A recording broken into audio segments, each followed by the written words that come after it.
பத்திரிகையாளர்கள், திரைப்பட இயக்குநர்கள், நடிகர்கள் கவிதை வடிவிலே கொடுத்ததிலே ஒரு சில வரிகளை மட்டும் உங்கள் முன்பு படிக்க விரும்புகின்றேன்.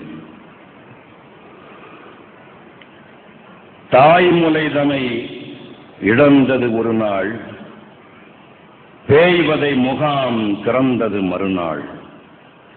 தமக்கையின் கருவருந்தது ஒரு நாள், தகப்பனின் உடல் மிதந்தது மறுநாள். நெடும்பனை கருகி கொடும்புனல் பெருகி பிணம் நடுவே பிறந்து பிஞ்சு நெஞ்சு பிளந்து பாழுலகம் கைவிட்டு போனது ஒரு நாள். நம்பு மகளே, நான் இருக்கிறேன், தனி தமிழிட தாயாவாய் நீ மறுநாள். அடுத்த கவிதை. தாயும் தந்தையும் வெடிபட்டு இறந்தார்கள், அக்காவும் அண்ணனும் பிடிபட்டு இறந்தார்கள். எஞ்சியுள்ள பிஞ்சுகள் யாம் எத்துணை நாள் பதுங்குவது? நீரின்றி சோரின்றி நிழலின்றி வழங்குவது. இக்குழியே நாளை என் விரைப்பு குழியா? இனிமேலும் தமிழா நீ தொப்புள் கொடியா?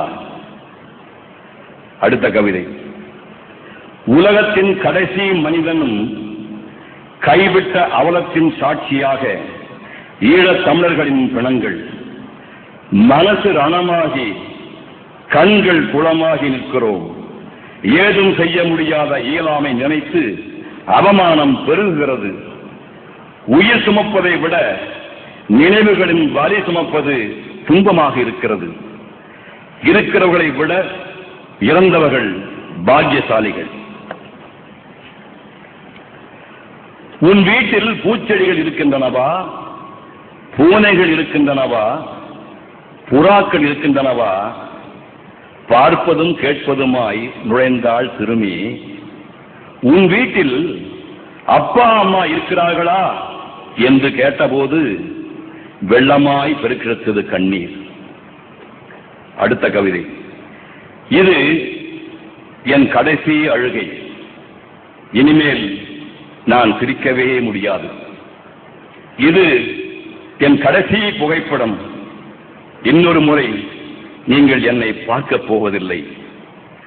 இந்த காயத்தை விட உங்களின் கடலுக்கப்பாலான மௌனம் தாய்ப்பாலின் நஞ்சு.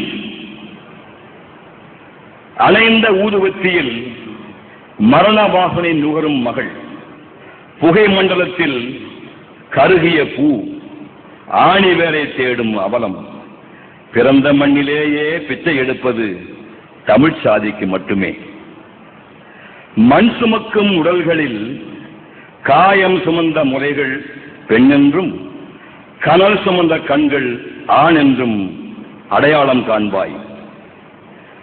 புத்த புத்துகளின் பிச்சை பாத்திரங்களில் இரத்த கரைகள், மானிடம் கொன்ற இரத்தத்தின் மிச்சம், மனிதனை தின்ற இரத்தத்தின் மிச்சம் பாத்திரத்தில் கரையாக கிடக்கிறது.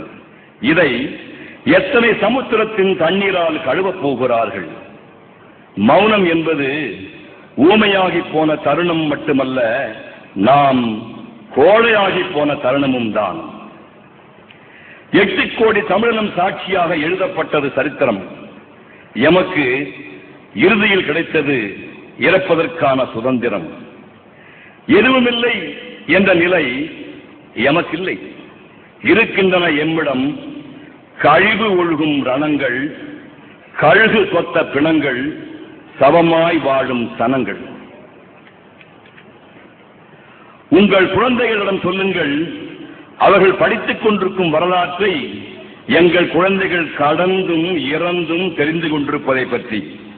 உங்கள் குழந்தைகள் நம்பிக்கை துறக்காத கடவுளின் பரிசு, எங்கள் குழந்தைகள் வீழ்ந்து போன மானுடத்தின் தண்டனை. உங்கள் குழந்தைகளுக்கு துப்பாக்கிகள், பொம்மைகள், எங்கள் குழந்தைகள் துப்பாக்கிகளுக்கு பொம்மைகள். உங்கள் குழந்தைகள் விளையாடிக் கொண்டிருக்கும் போது எங்கள் குழந்தைகள் வளர்ந்து கொண்டிருக்கிறார்கள். உங்கள் குழந்தைகள் வளர்ந்து கொண்டிருக்கும் போது எங்கள் குழந்தைகள் மடிந்து கொண்டிருக்கிறார்கள். உங்கள் குழந்தைகள் குழந்தைகளாகவே இருக்கும்போது எங்கள் குழந்தைகள் தமிழர்களாக இருக்கிறார்கள். சக மனிதர்கள் மீதான வன்முறையை ஏவுவது சில வகுப்பினரிடம் உள்ள ஒருவித நோயின் அறிகுறி. இந்த நோய் அதிகார வெறி கொண்ட அரசியல் தலைவர்களை தொற்றும் போது மிக மோசமான விளைவுகளை ஏற்படுத்தும். பொய்யான போலி காரணங்களை சொல்லவும் தூண்டும்.